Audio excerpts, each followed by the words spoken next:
Hello hello hello नमस्कार मंडळी, welcome to my blogs. आज पहाटे पहाटे आम्ही सोलापूरला आलो. सोलापूर माझं मूळ गाव. इकडे यायचं कारण म्हणजे माझ्या सख्ख्या भावाचं लग्न. त्यामुळे आम्ही लवकरच हॉलवरती आलो आणि त्याला काही फायनल इन्स्ट्रक्शन्स होत्या त्या दिल्या. कोणीतरी म्हणलं आहे की एका वेळी एकच काम करावं, नाही तर दोन्ही कामं बिघडतात. म्हणून माझी डाळही खारट झाली आणि माझ्या वेलच्याही जळल्या. हे काय आपल्याला जमत नाही, याचा विचार सोडूनच द्यावा असा विचार केला आणि आजीच्या पुढ्यात सगळ्या भाज्या नेऊन ठेवल्या. निवड म्हणलं यांना. आता थोडंसं झोपावं म्हटलं तर आजीच लावला मला कपडे धुवायला. अंगणात हॉर्नचा आवाज आला म्हणून बाहेर जाऊन बघते तर घरातली सगळ्यात बारकी वराडी मंडळी आली होती. लग्नासाठी मोठे बाबांनी काही ड्रेस घेऊन दिला नाही, त्यामुळे मस्का मारून मिळाला तर मिळाला याचा हा पहिला प्रयत्न. आज रविवार असून सुद्धा गरगट्ट्याचा पेत दिसतोय.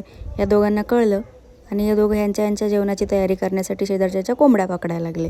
हा ड्रेससाठी केलेला दुसरा प्रयत्न. घरातलं कोणी मोठं माणूस बाहेर जाताना दिसलं तर जमलं तर चप्पल पायात घालू, आता हातात घेऊन मागं लागू. संघटनेचे हे दोघं जण अध्यक्ष आहेत. आणि लपून छपून बाहेर जायचा तर विषयच नाही. या दोघांच्या नजरेतून वाचायचं म्हणजे लय अवघड काम आहे. फेविकॉलचे बी मजबूत आहे हे जोड. नाही लगेच तोंड करायचं. मग अशी पोरगी कोंबडीला पकडत होती, आता तिची आई तिला पकडायला लागली. मेरे साथ अन्याय हुआ है, मेरे साथ धोका हुआ है. आपण कितीही रडलो तरी आपल्याला काय कोणी बाहेर नेणार नाही हे समजून पोरगी शांत झाली. संध्याकाळी दुसरे वराडी आले. पोरांचे फेवरेट दाजी पण आले आणि नवरदेव पण आला.